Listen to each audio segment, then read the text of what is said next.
तो बढ़ते हैं लास्ट एपिसोड की तरफ, जिसकी शुरुआत हमें ड्यूरिन फोर्ट से दिखाई जाती है, जो सीधा अपने फादर किंग ड्यूरिन से बात करने के लिए पहुंचा है। लेकिन हम देख पाते हैं कि किंग ड्यूरिन अभी भी उस रिंग को निकालना नहीं चाहते, जिसके साथ साथ हम देख पाते हैं कि वो एक मोमेंट पर कामयाब होते हैं और हम काफी सारे मिथरिल को देख पाते हैं, जिनकी एक पूरी केव मौजूद है, जो दिखने में काफी परफेक्ट, और ऐसा लगता है कि किंग ड्यूरिन सक्सेसफुल हो चुके हैं। लेकिन ये भ्रम उनका तब तक रहता है जब तक उनकी नजर बेलरॉक पर नहीं पड़ती, और उसे देखकर किंग ड्यूरिन को ये समझ आ जाता है कि उन्होंने कितनी बड़ी गलती की है, जिस कारण वो अपने हाथ से रिंग निकाल अपने बेटे को सारी जिम्मेदारी सौंप बेलरॉक का सामना करने के लिए निकल जाते हैं, जो डेफिनेटली नहीं बचे। और हम देख पाते हैं कि वो लोग आगे भी नहीं जा पाते, क्योंकि बेलरॉक के कारण वहाँ काफी सारे पत्थर गिर जाते हैं, पर उस इफेक्ट के कारण कजाक डोम का डिस्ट्रक्शन बच चुका है। और वही दूसरी तरफ हम देख पाते हैं कि स्ट्रेंजर की फाइनली मुलाकात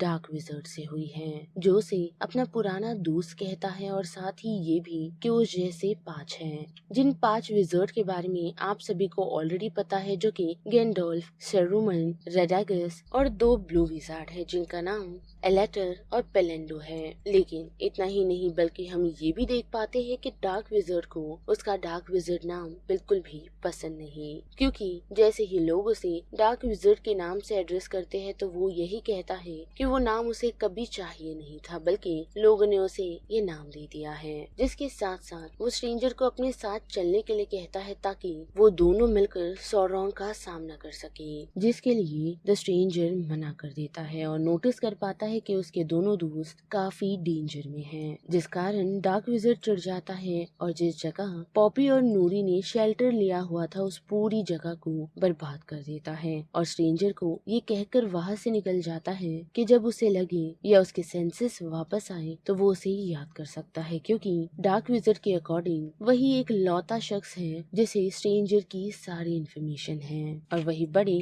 न्यूमेनोर की तरफ तो हम देख पाते हैं कि सभी लोग सी क्वीन को लेकर काफी फेथफुल हैं, पर ये चीज वहाँ के किंग को बर्दाश्त नहीं हो रही, जिस वजह से उसने रानी को गद्दार घोषित कर दिया है, और अब उस कारण एलेंडीर भी डेंजर में है, जिसे उसकी बेटी वार्न करते हुए पहुँचती है कि अगर वो यहाँ से भागे नहीं तो उन्हें अरेस्ट कर लिया जाएगा। जिस वजह से एलेंडीन सबसे पहले मीडियल को अपने साथ ले जाने की कोशिश करती है, लेकिन वो उन्हें मना कर देती है। पर जाने से पहले उसने एलेंडील के हाथ में नार्सिल की स्वॉर्ड थमाई है, जिस तलवार ने आगे चलकर सौरॉन की एक उंगली को कट किया था, और उसे लेकर एलेंडील न्यूमेनोर से निकल जाता है। साथ ही हम देख पाते हैं कि एरिगियन की हालत काफी बद से बदतर हो चुकी है, जहां हम देख पाते हैं कि सौरॉन कैलेब्रिम्बोर को तड़पा तड़पा कर मारने की कोशिश कर रहा है, लेकिन मरने से पहले वो कैलेब्रिम्बोर से उन सभी रिंग्स की इन्फॉर्मेशन चाहता है। लेकिन हम देख पाते हैं कि कैलेब्रिम्बोर मरने से पहले उसे बताता है कि द रिंग्स ऑफ पावर ही उसका डिस्ट्रॉयर होगा, जिसे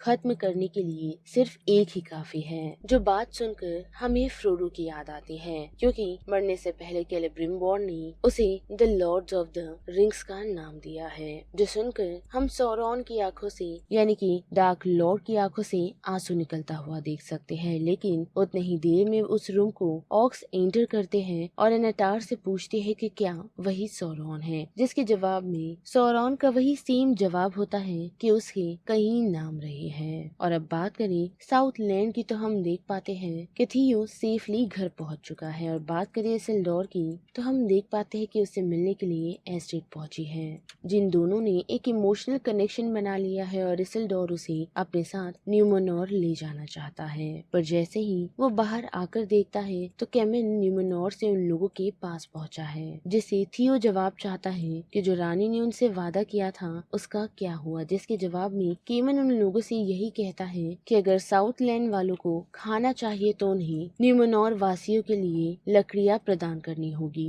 जो सुनकर इसिल्डोर काफी शौक है, साथ ही वो उसे पूछता है कि वो अपने साथ अपने दोस्त को भी न्यूमेनोर ले जाना चाहता है, लेकिन केमिन इसकी इजाजत नहीं देता और उसे बताता है कि न्यूमेनोर में अब सब कुछ चेंज हो चुका है, जिस कारण ना चाहते हुए भी इसिल्डोर शिप में चढ़ जाता है, वो भी एस्टेट को छोड़। और अब फाइनली बड़ी गैलेडियल की तरफ तरफ तो हम देख पाते हैं जो उन 9 रिंग्स के साथ वहाँ से निकलने की कोशिश कर रही है, पर फिर से उसका एनकाउंटर अदार से हो जाता है जिसने उसकी रिंग पहनी हुई है और उस कारण अदार का अपीयरेंस पूरी तरह चेंज हो चुका है, मानो जैसे उस रिंग को पहनते ही वो पूरी तरह हील हो गया है। साथ ही वो उसे बताता है कि पहले वो कभी ऐसा नहीं था, लेकिन हमें अदार का नाम नहीं बताया गया जो फिलहाल अदार के नाम से ही खुद को एड्रेस करता है। और अब गैलेडियल के हाथ में वो रिंग थमाकर उसे कहता है कि उन्हें मध्य धरती को वापस पाना है और उसके बाद जब सब कुछ ठीक हो जाएगा तो वो अपने साथ ऑर्क्स को लेकर कहीं और चला जाएगा। और उतनी ही देर में हम देख पाते हैं कि कुछ ऑर्क्स अदार के पास एक ऑर्क को लेकर के पहुंचते हैं, उसे ये बताते हुए कि सौरॉन ने उसे अपने साथ करने की कोशिश की और उसने जब मना कर दिया तो सौरॉन ने उसे घायल कर दिया और तब से ही सभी ऑर्क्स उसे ढूंढ रहे हैं। पर ये सारी चीजें झूठ होती है क्योंकि ऑर्क्स अदार को ही बिट्रे कर देते हैं, यानी कि वो लोग अदार को स्टैब कर उसकी जान ले लेते हैं जैसा उन्हें सौरॉन ने करने के लिए कहा है, जो खुद सौरॉन देखता खड़ा होता है। और वही एर्गियन में हम देख पाते हैं कि एलरॉन और हाई किंग गिलगलैद पकड़े जाते हैं, लेकिन उन्हें बचाने के लिए ड्रॉप्स ऑलरेडी पहुंच चुके हैं जिन्हें प्रिंस ड्यूरिन ने भेजा है, जिस वजह से ऑर्क्स की आर्मी अब कम पड़ रही है उन लोगों का सामना करने के लिए। अब वही फॉरेस्ट में हम गैलेडियल और सौरॉन को देख पाते हैं जो दोनों ही फाइट करते हुए बातचीत कर रहे हैं, जहां सौरॉन ने गैलेडियल को अपने साथ हाथ मिलाने के लिए कहा है, लेकिन गैलेडियल उसे मना कर देती है और यही कहती है कि वो कभी उसका साथ नहीं देगी। लेकिन इस फाइट के फोर्स के कारण हम देख पाते हैं कि सौरॉन फिर से हेलब्रांड के रूप में आ जाता है, जिस रूप से उसने ना ही गैलेडियल को बल्कि कैलेब्रिम्बोर को बेवकूफ बनाया, जिसके बाद जैसे कि गैलेडियल ने ऑलरेडी सौरॉन को मना कर दिया है तो सौरॉन उसे अपने क्राउन की मदद से स्टैब कर देता है, यही कहते हुए कि अगर वो उसके साथ होती तो वो पूरी मध्य धरती को उसे रानी स्वीकार करने के लिए कहता, जिसके बाद के गैलेडियल फ्लोर पर गिर जाती है और उसके पास से वो 9 रिंग्स भी, जिसे सौरॉन ने तो हथिया लिया है, लेकिन साथ ही उसने गैलेडियल को अपने वश में कर उसकी रिंग पाने की तक कोशिश की, पर अनफॉर्चुनेटली ऐसा हुआ नहीं क्योंकि गैलेडियल उसे रिंग नहीं देती बल्कि क्लिफ से कूद जाती है, जिससे सौरॉन काफी अपसेट हो जाता है और उसके पास बढ़ रहे एक ऑर्क को वो खत्म कर देता है। और अब बात करें स्ट्रेंजर की तो हम देख पाते हैं कि उसे फाइनली उसका नाम मिल चुका है